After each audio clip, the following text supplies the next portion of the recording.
Welcome to Talk Now Radio. This is your host, Royce the Redneck Radio Man. Joining me today is Dr. Rita Louise. We're going to talk about her upcoming film. It might already be out. I'll ask her in a second. IKON, Deconstructing the Archetypes of the Ancients. Now, Rita, did I get that correct? You did. I'm surprised. Now, is that movie already out or is it coming out? No, it came out in October, January, this past year. Not that long. Okay. Now, you've got a YouTube trailer over there too, right? Mm-hmm. Now, what would you like us to know about this here film?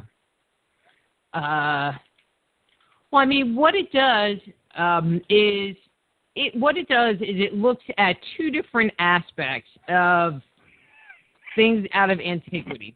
One is the concept of iconography, which is IKON. And iconography is the study of the subject matter of a piece of art. So the reason that let me back up. Let's start at the beginning. Okay. The reason I decided to make a movie instead of writing a book or doing something like that was because I wanted to talk about man's best friend. Not my friend these days. She just is a. I'm just gonna shut up. Anyway.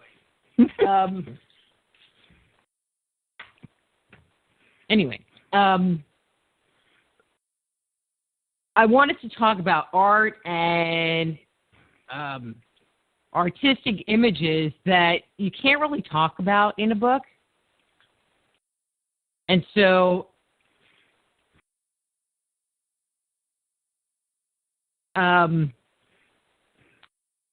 Sorry, she just got me a little off my game here. Okay. That's okay. It happens to all of us sometimes. Okay. It's happened to me quite a few times. I'll bet. Because in a book you can tell a narrative, you can tell a story, but you can't really talk about sculptures and things like that. Or to me, it portrays better. It's so much easier to say, okay, now look at this, and they have an image to look at, versus trying to, in text words, explain, well, he's holding this bird, and the bird looks like this, and then you have this image over here, and he's holding a bird, and the bird looks like this. Textually, you can't see it, but if you're looking at two pictures side by side and they're almost identical, except you find them around in different areas of the world, you get it immediately. And that was really what I wanted to do. And so what it looks at is, one, the iconography. And what iconography is, it talks about the subject matter of a piece of art. And so, for example, It was used a lot. Well, actually, in contemporary, iconography can be seen as like a logo, for example. That would be a much more contemporary use of iconography. Okay. So when we see the golden arches, what do we think? McDonald's. And when we see this swoosh thing that kind of looks like a check mark, what do we think? I'm not sure about that one. Okay, that would be like Nike. No wonder. I never pay attention to Nike commercials. Okay, well, see, I always wear Nike, so I just wear house slippers. But I'm sure that, any of them that you see, whether it is a textual logo or just an image, if we see it enough, we know what it goes to or what it means. I mean, so for example, we can see the Google logo. Now, Google don't mean anything. That word doesn't mean anything. But we all know what Google is because we interact with it all the time. And so in art, up until, I'm going to say much more recently, this use of symbolism was part of the artwork. And I like to use religious art because it was so popular for a very long time, up until the last 100 years or so, where if they were representing like St. Peter, they would show this guy who had like this little tuft of hair on his forehead, and he would be holding a set of keys, the keys to the city. And so if you saw someone that had those characteristics, you would know that it was St. Peter. Or, for example, I think everyone would recognize this. If you saw a guy and he was holding these two tablets, these two stones, and the tops of them were kind of rounded, in his arms, who do you think that would be? Mr. Clean? With tablets? Oh, tablets. You mean Moses. Yeah. I'm sorry. I don't know why. My mind just... Boy, you're flunking art history here. No, but I do get what you're saying, where you're coming from, because I'm sitting here thinking that it was a form of mental impression that people used to, stick themselves in your mind for memory purposes. Like, I just had a good one just a minute ago that everybody knows. The clown face, the Jack in the Box, the cross for the Jesus, the swastika for the Nazis. Every time you see this, they're permanently implanted in your mind. Mm-hmm. I mean, there's that aspect, but then there's something even a little bit more. So I'm going to throw out one more image, and we'll go from there to kind of take it to the next level, okay? Now, I'm going to describe someone, okay? And when you know who it is, I just want you to shout out their name, or you can laugh because it is kind of silly, okay? One or the other, but just let me know. And so who I'm thinking of is this older gentleman, and he's a bit rotund, and he has white hair and a white beard. Santa Claus. Okay, that's usually about as far as anybody ever gets. But with me just giving you those full couple of other things, so if I were to ask you, what does he wear? It'd be a red suit, but what's it made of? Well, I always thought it was kind of furry myself, or maybe felt, but... It looks kind of felt to look at it. But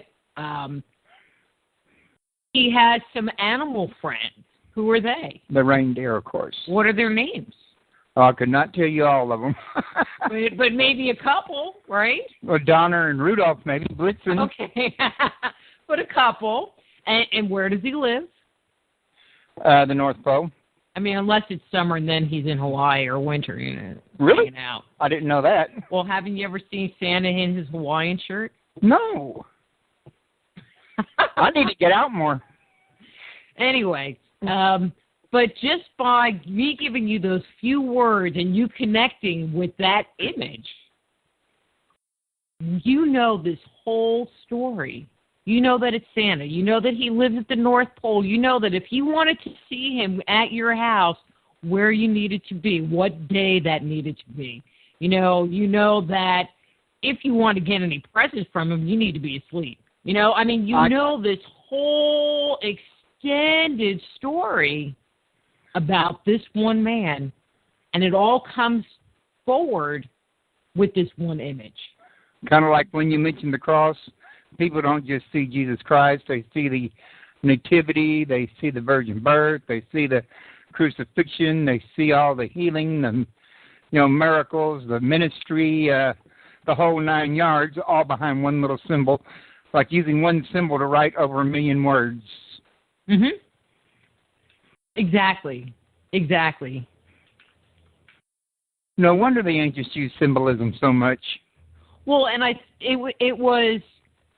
I mean, their culture was mostly based on an oral tradition. I mean, most people couldn't read, or if they could, and that was once, society was able to write. I mean, it's only been in the last 5,000 years that we've been able to write.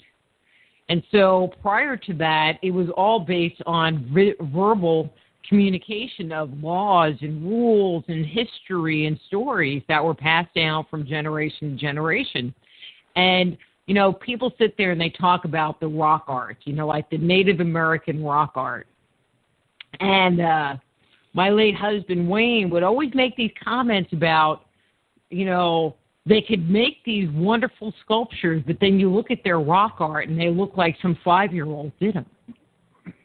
But to me, okay, and this is one of the big points of this piece, even though I don't have the answer to any of this, is that they understood the story. They understood the meaning. So we look at the rock art and go, it's a ritualistic thing. It's this, and we make up some stupid, but just some stupid thing about what this symbol represents. And it could have been something entirely different. Well, it could have been something entirely different, but just think of the depth and breadth of what we know of Santa or what we know of Jesus. We know all of this stuff. Wouldn't they know all of the same kinds of things? I mean, whatever that happens to be. Anything that they associated with any particular symbol they wrote or they drew. Well, I mean, because I think a lot of them had to do with people or some association with people. Like a cross isn't a picture of Jesus. It isn't a picture of Jesus on the cross. It isn't his face or with the crown of thorns. It isn't any of that. It is just a symbol. Right. One of the things that we see, like in Sumerian art, is this one symbol, which is the winged disc. Now that is the most common, I think, of all the symbols. We find the winged disc a lot in Egyptian art, where it is the circle that represents the sun, and it has these feathered wings. And some of them have these little snakes coming out. But in Sumerian culture, the winged disc, and I'm just going to call it the same name because it's in essence the same thing, had the image or representation of the deity in the center of the circle.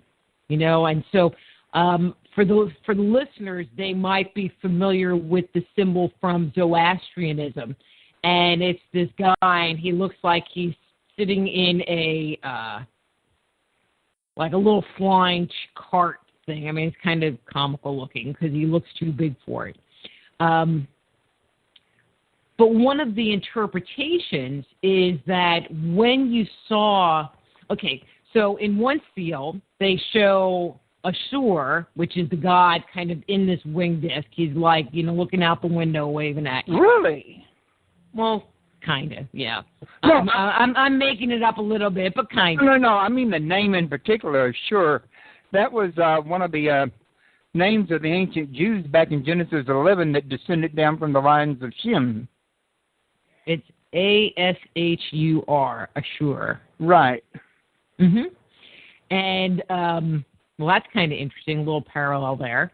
But anyway, in other representation, in some of the representations, it just has this 8-pointed, I'm going to say star for lack of a better word, but it's kind of like if you make a cross and then you do another cross kind of at 45 degrees, so it's up, down, side to side, and then diagonal, like you're cutting a pie, so that there are 8 points on it.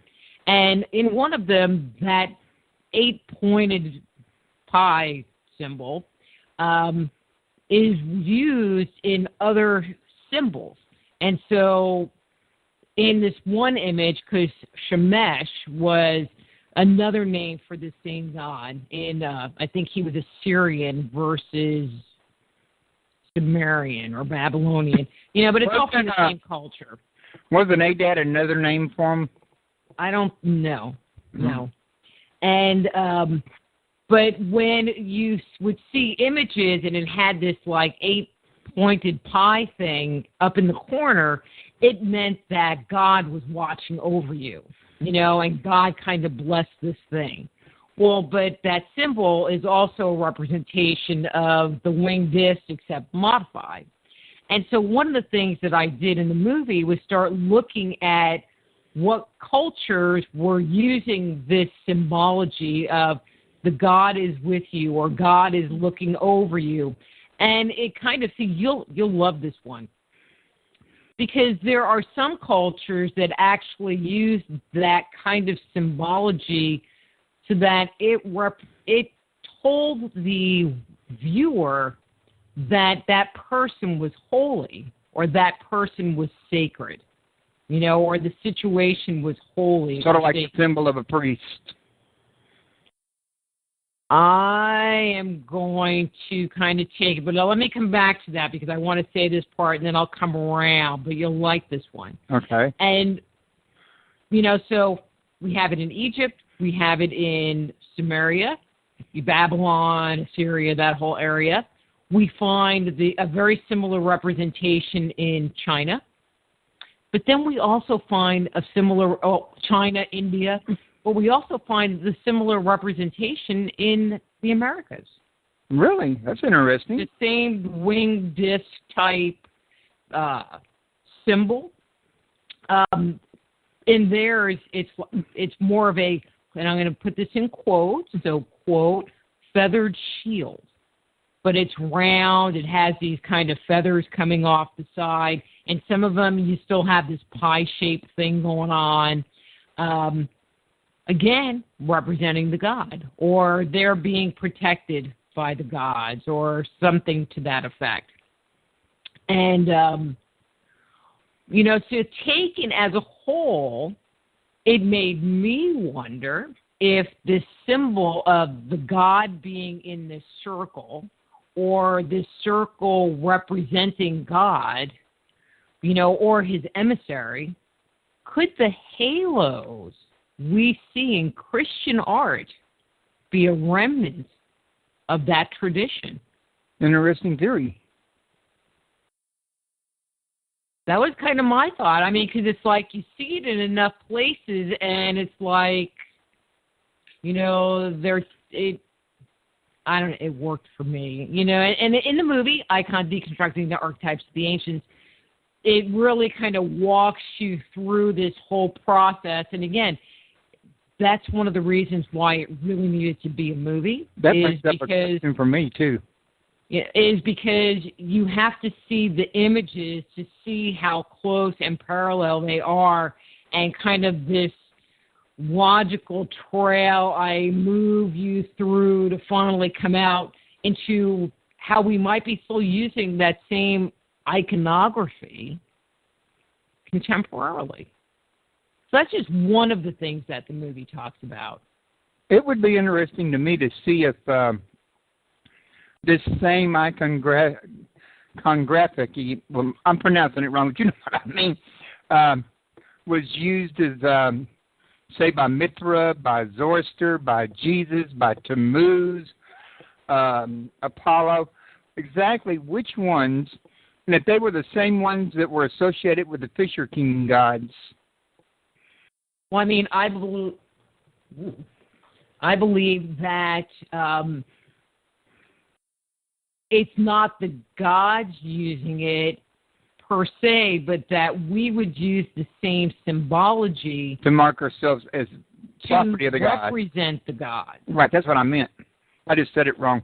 But that's what I was coming to on that, is that because that would also line Christianity up with Ashur's religion, in other words, for sure being the god. Mm-hmm.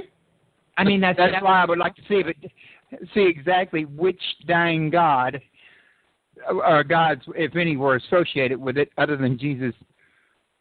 Mm-hmm. So that to me would tell a story. How so? Well, I mean, just by the fact you make the connection that the halo and the winged disc go together, and that they're being used by men who were, representatives of the Fisher King gods, going back to Ashur. It kind of tells you the whole story about the religion and who the originator of that religion was. Mm-hmm. Oh, I agree with that. I totally agree with that. And that's one of the things that I really have been striving to do, is trying to take it back to the original circumstance, the original artwork, as far back as I can take it, and what the meaning is, what the rationale is. But one of the other things that I think is very important with this is there is, in South America, in Peru, there is this god who is called a fertility god. He's a fertility/water god. And he's this little guy, and when you look at him, there are these like three things kind of coming out of his cheeks or off his shoulders and neck. I mean, they look like little strings, you know, and they... Thanks, Bitsy. And she just knocked everything off my desk. And they kind of come around his shoulders and down his body, okay? And so you see him, he's kind of cute, but he's just this fertility god, and no one really makes anything of him. When you look at Sumerian art, we find the god Enki, who, when you look at images of him,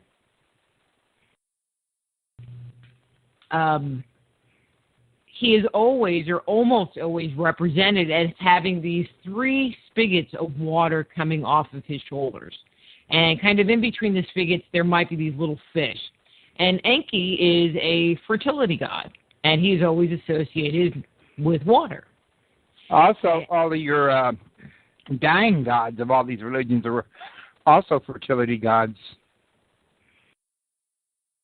Well, that's a whole nother conversation. Mm-hmm. But, anyway, go ahead. I'm sorry. Yeah, so anyway, and so one of the things that I feel is, you know, raising people's attention that, one, we have parallels that go around the world about the same imagery being used culture after culture. And then perhaps we can take things that we do know.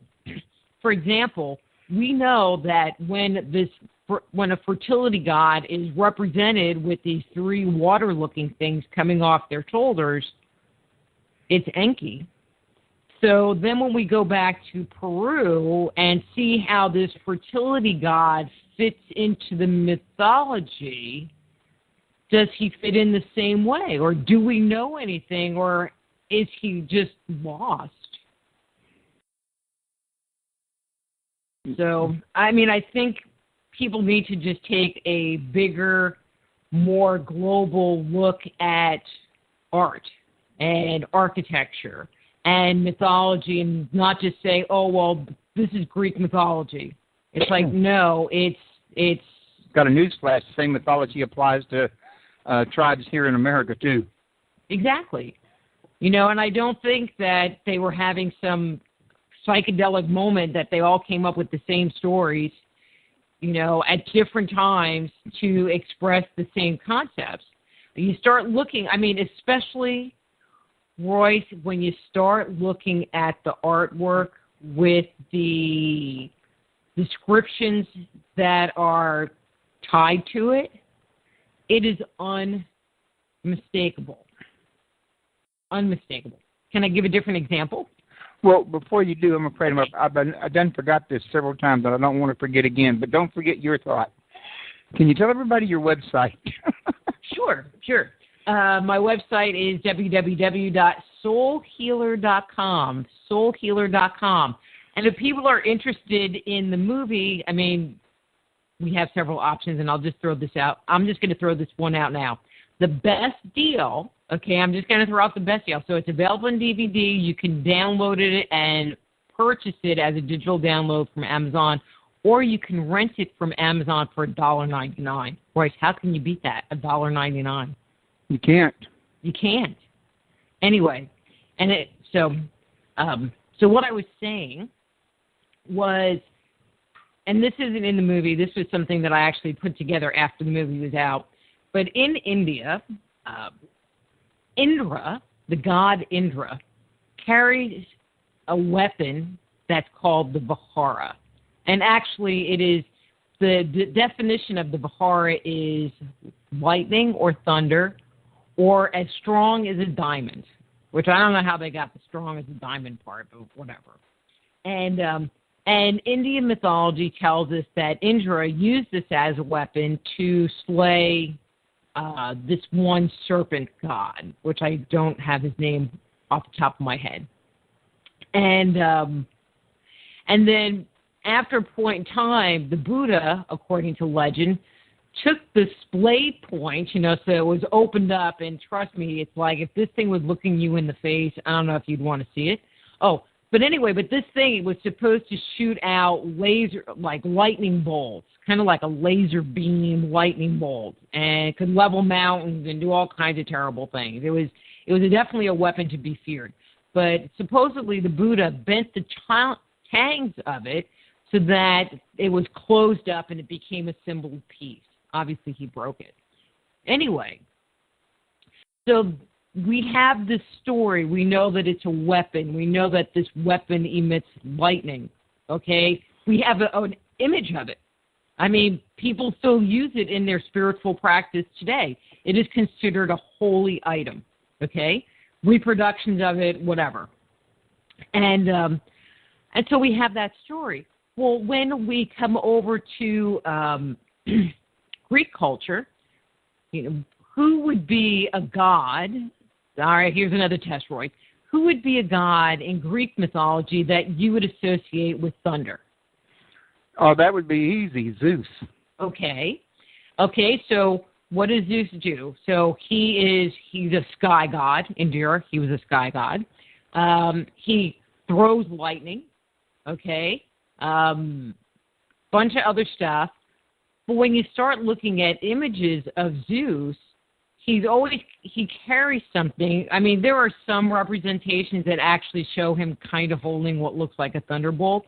But most of the time, he's carrying this thing that is this, like, either a spike that is, well, according to a Chinese description, talking about this weapon that was super deadly. They said it was like a 7-inch spike. So he's either carrying this spike-looking thing, or in some images, he is carrying this thing that there are 3 prongs that stick out on one side and 3 prongs that stick out on the other side, and he's holding it in the middle, which looks just like a the Madara. Vihara. Right. So then you go to Sumerian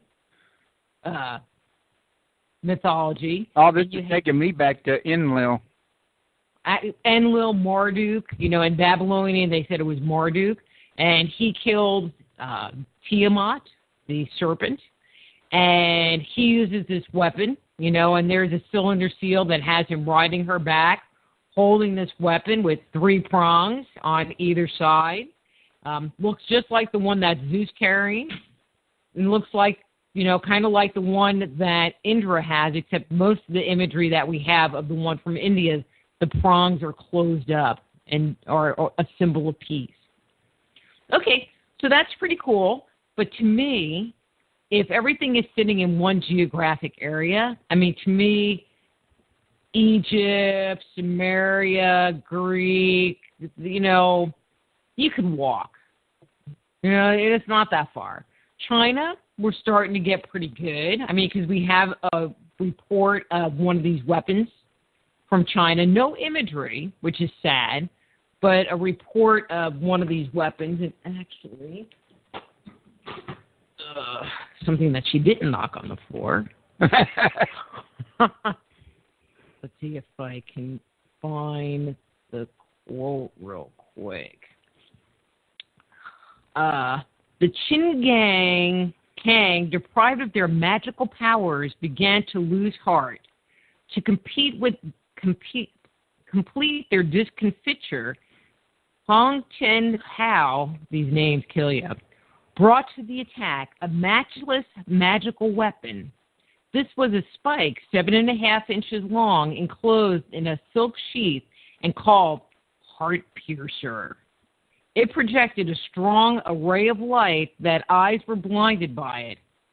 Hong Ten Hu, hard-pressed by Mo Li Chin, drew the mysterious spike from his sheath and hurled it at his adversary. It entered his neck, and with a deep groan, the giant fell dead.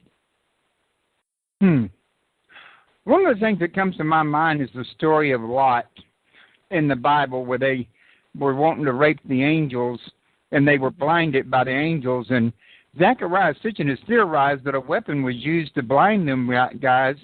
And here you're describing a weapon that does blind people. That's about the right size they could have carried with them. I get the impression that, I mean, unless this thing had, kind of like a stun setting, when I talk about this extraterrestrial stuff or that kind of thing, I always like to just bring in all my Star Trek references because people get it, and unless this spike, this Vihara, had different settings, stun, kill, destroy, I don't know that they would just be blinded. Right. Because it sounded like, depending on which story you're listening to, it becomes bigger and bigger. But maybe there were different size ones. And that's possible, or there, again, might have been different settings on it, different strengths. Or both. But one of the other things is we have this Vihara weapon, but when you start reading some of the narratives about Indra, instead of carrying this Vihara, sometimes he's identified as carrying a club or an axe that he uses. And there are a number of sky gods who are associated with thunder who carry just those kind of weapons. Can you think of any? That might be a Marvel hero that carries a mighty hammer that's associated with thunder. Didn't I just say Thor? Ooh, you beat me. Yeah, I did. Okay. And so that's interesting because it brings in these variant forms which end up bringing in all of these other concepts of this weapon. So now we have, there's I want to say Norse, but it's not, Celtic.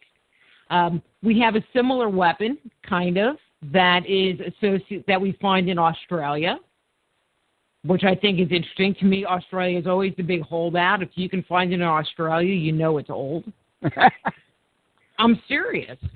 And we also find it in the Americas, where they have sky gods, and these sky gods always have this magical lightning weapon,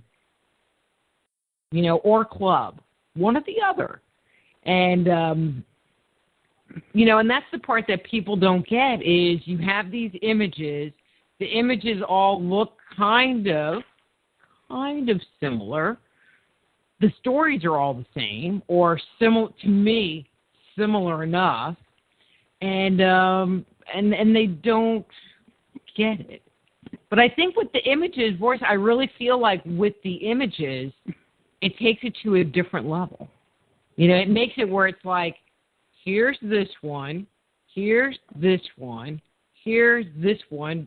Can you see that they're the same? Well, it helps visualization. Mm-hmm. Where if it's just in a text. Right. Yeah, the text doesn't really do it justice. I mean, it doesn't give you much to go to visual by, unless, of course, you're used to using your imagination. Mm-hmm. But even then, there is our interpretation. I mean, it's enough that we have the interpretation of the original artists or the ancient artists or whoever they were drawing their inspiration from to create those pieces of artwork in the first place.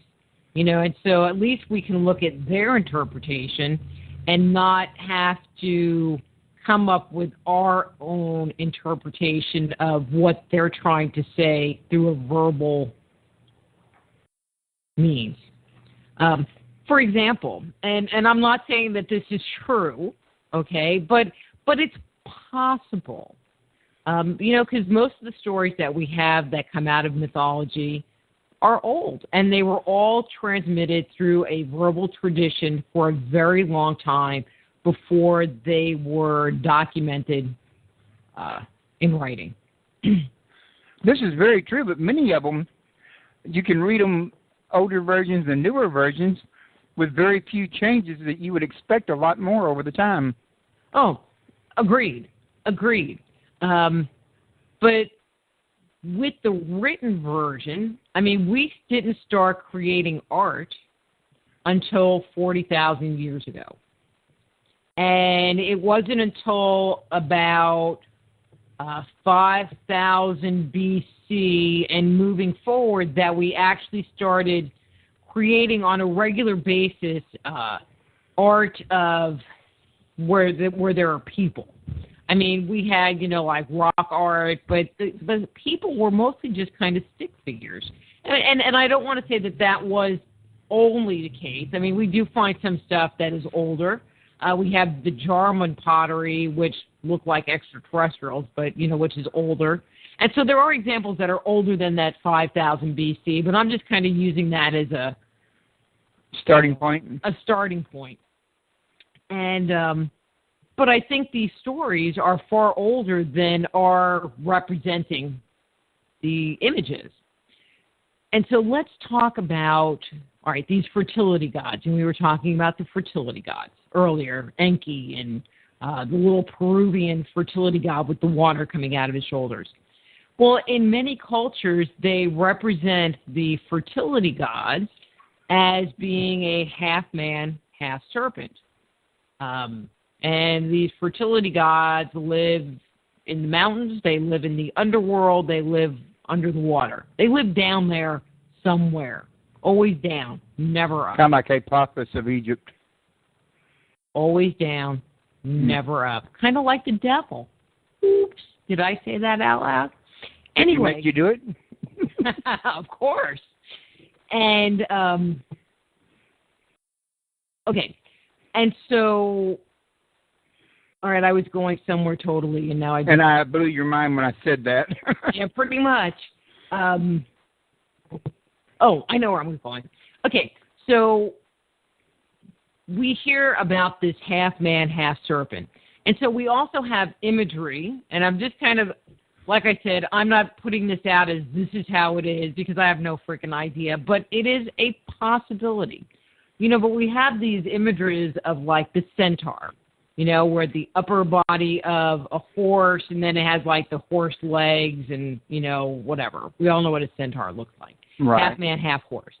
And these serpent fertility gods are kind of represented the same way. They have the, upper body to like their hips, belly button and hips of a human, and then the lower body of a snake. But could it be in their stories they were talking about a half man, half snake? Okay, like that's the story, that's the description of this character. But instead of having a centaur-like appearance, that could this individual or these individuals have actually been more like the reptilians that we see in modern ufology. You mean like Huh? Like the Greys? Well, I mean, the Greys are the Greys, and then the reptilians, okay, from what I've heard, are, they have scales, and they're green, and, they look human, but they're reptile-like, which would be half man, half snake. It would just be a variation on the exact same words. And so that's where we were talking about the interpretation. When we look at their artwork, it's them putting their interpretation down, which hopefully is the same interpretation that has been put out and portrayed for a really long time, hundreds of years. I talked to John Rhodes one time. According to him, all these reptiles do live underground, like you're talking about the snake. So that goes along with your theory. Oh, I'm in the process of putting together either another video or a book on the topic. But no, I mean, they always are associated with the underworld or the underground, without question. You never hear of a fertility god or a half man, half snake being in heaven, which I believe are iconography of the devil or Satan or the tempter in the Garden of Eden was one of these characters who were vilified by the Catholic Church into being something so much worse than they actually were. And the interesting thing here is, Rita, that owns the Chaldean originator of language and everything, their creator god, was half fish, I think it was, or half snake and half man. He lived in the water again. Mm-hmm. And what culture is this from? Chaldea. I'm not familiar with them. No, like Ur of Chaldea, where Abraham came from. Oh, okay, yeah, okay. It's still Sumerian, though. Yeah. You know, I mean, serpent, reptile, some are crocodiles, you know, like may have crocodile or frog, or fish. I mean, we find the Nomo talk about kind of half men, half fish. Exactly. You know, but there's always this kind of aquatic thing going on. And Dagon was supposed to be half man, half fish. Exactly. And you know, what do the popes today wear? A meter that symbolizes Dagon. Dagon.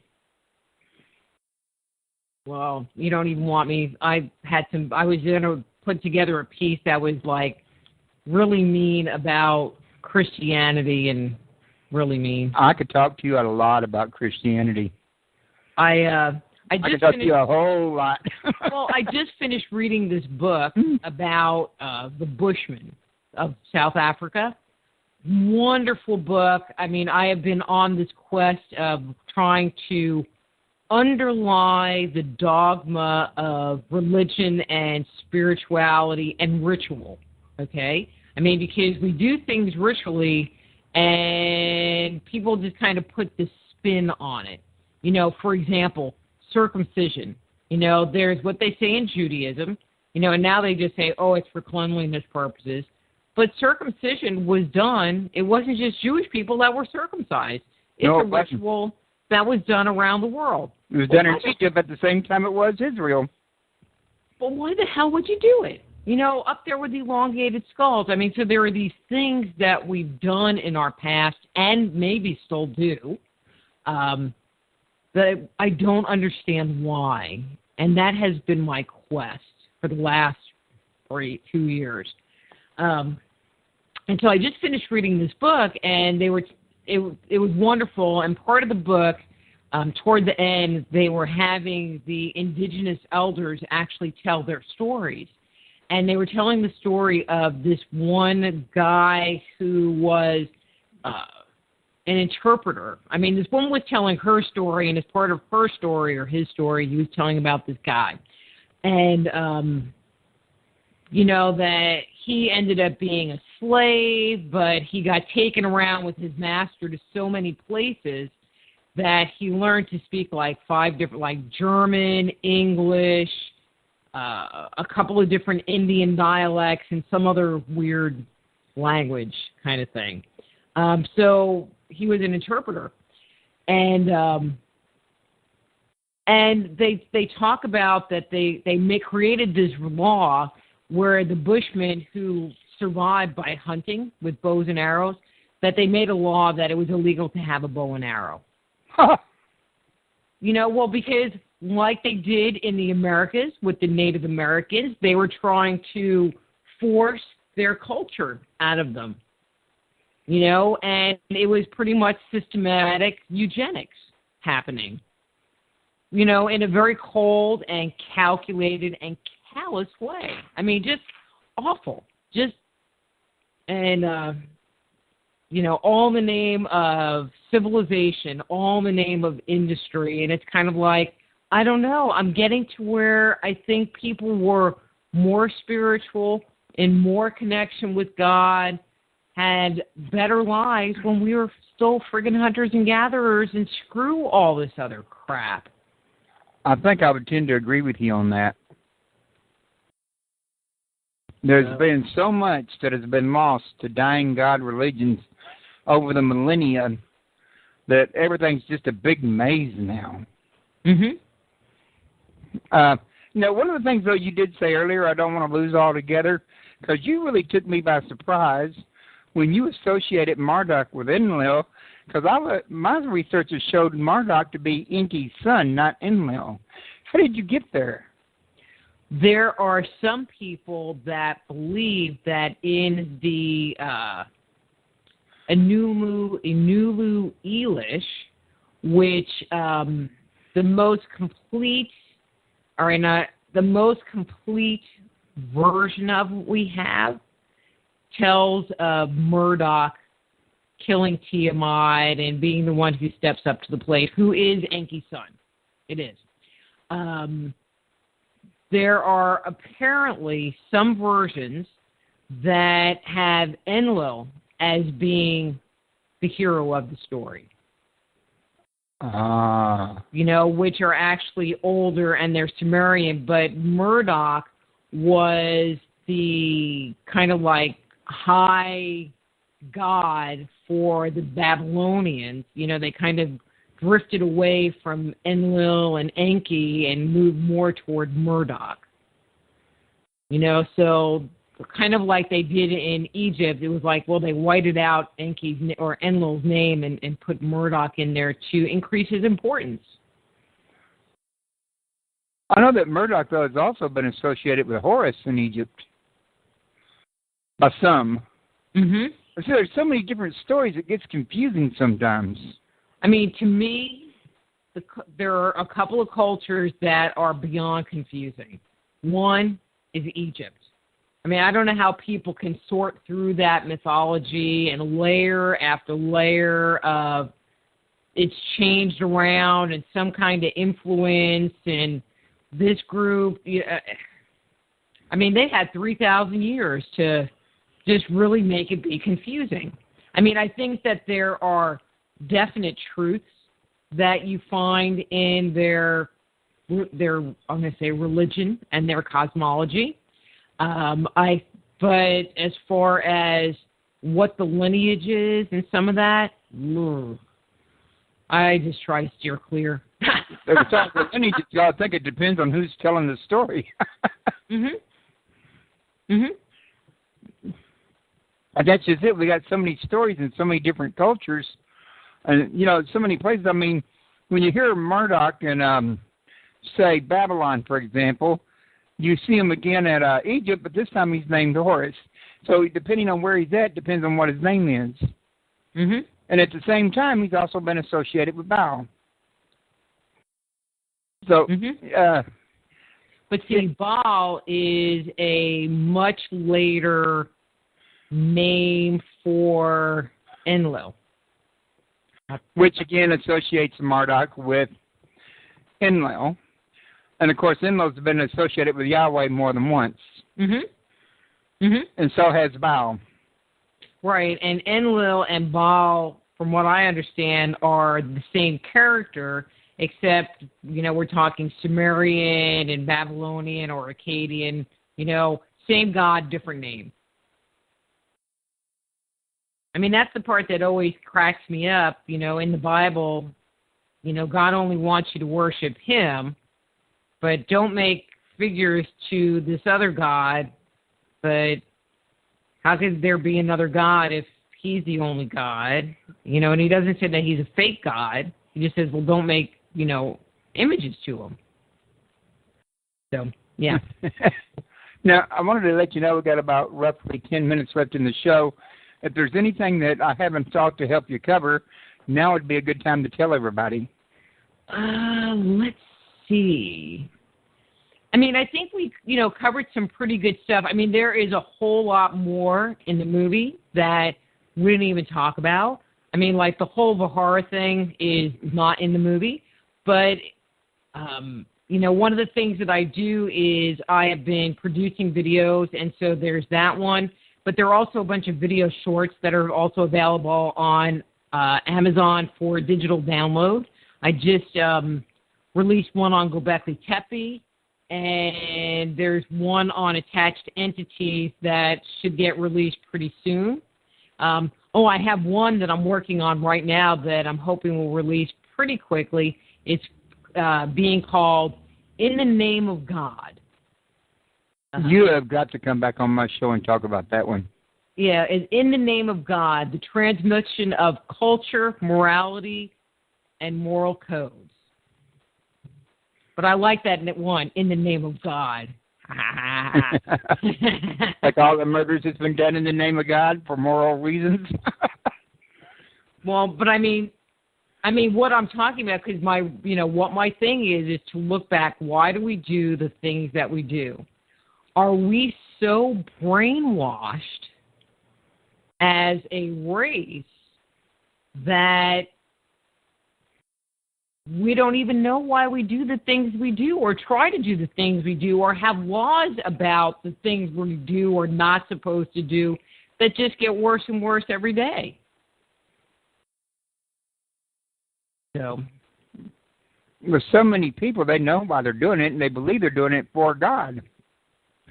But how did they become so brainwashed that they were doing something so mean and horrible and do it for God at the same time? But see, my thought is, well, what if the gods told us to do X at a certain point in time, and we're just following out God? I mean, if you go and you read,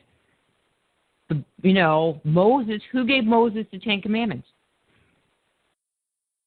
Actually, technically, an angel of the Lord, according to the Bible, but the church will tell you God did. Okay, no, I take that back. God actually wrote one set of tablets with his fingers, according to the Bible. Okay, so it sounds like you're pretty familiar with your Sumerian, Babylonian stuff. Are you familiar with the Code of Hammurabi? Yes. So who gave Hammurabi the laws?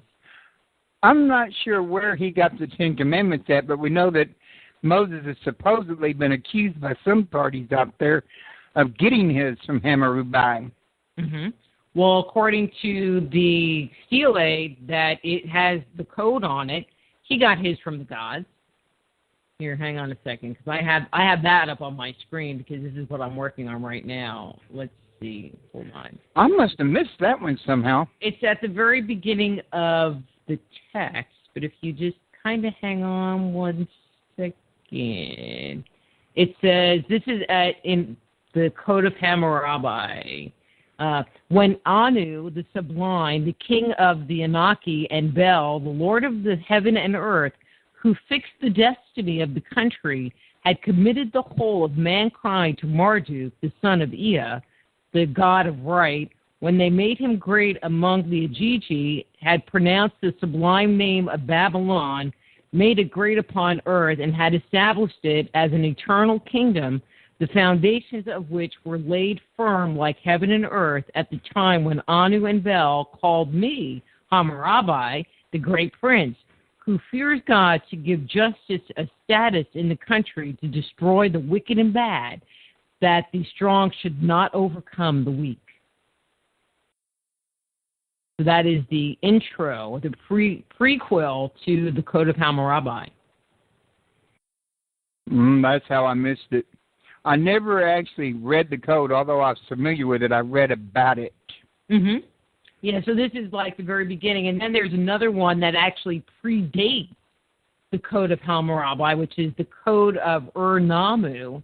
And it starts, after En and Enlil had turned over the kingdom of Ur to Nana, at the time did Ur-Nammu, son born of Nisan, for his beloved mother, who bore him in accordance with his principles of equality and truth. So again, On and Enlil, passed this stuff on to Nammu, who is the author of the code, which actually predates Hammurabi by like 200 years or 300 years. There might even be copies go further back than that we just haven't found yet.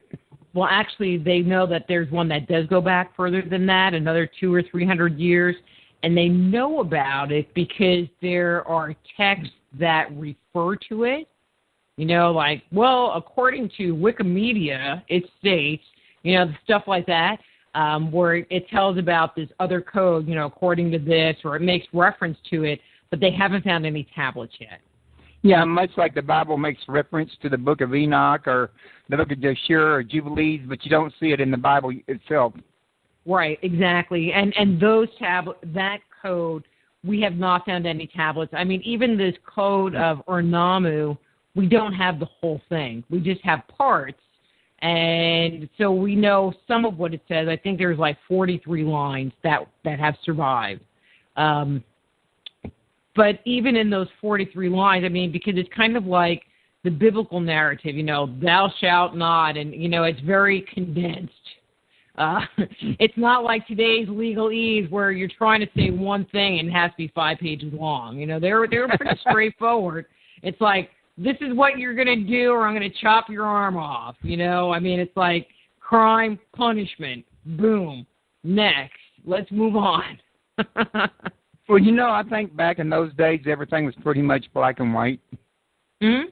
It was so much easier, I think. Now everything's so subjective. Well, that's what people tend to do. Take advantage of it. And in all honesty, almost anything can be subjective. If you make it subjective, doesn't mean that was its original intent and that it'll keep its original meaning doing it. Mm-hmm. But people don't seem to care about that as long as they can bend it into what they wanted to say. Well, and that's really where a lot of it comes down to, is back to that word, interpretation.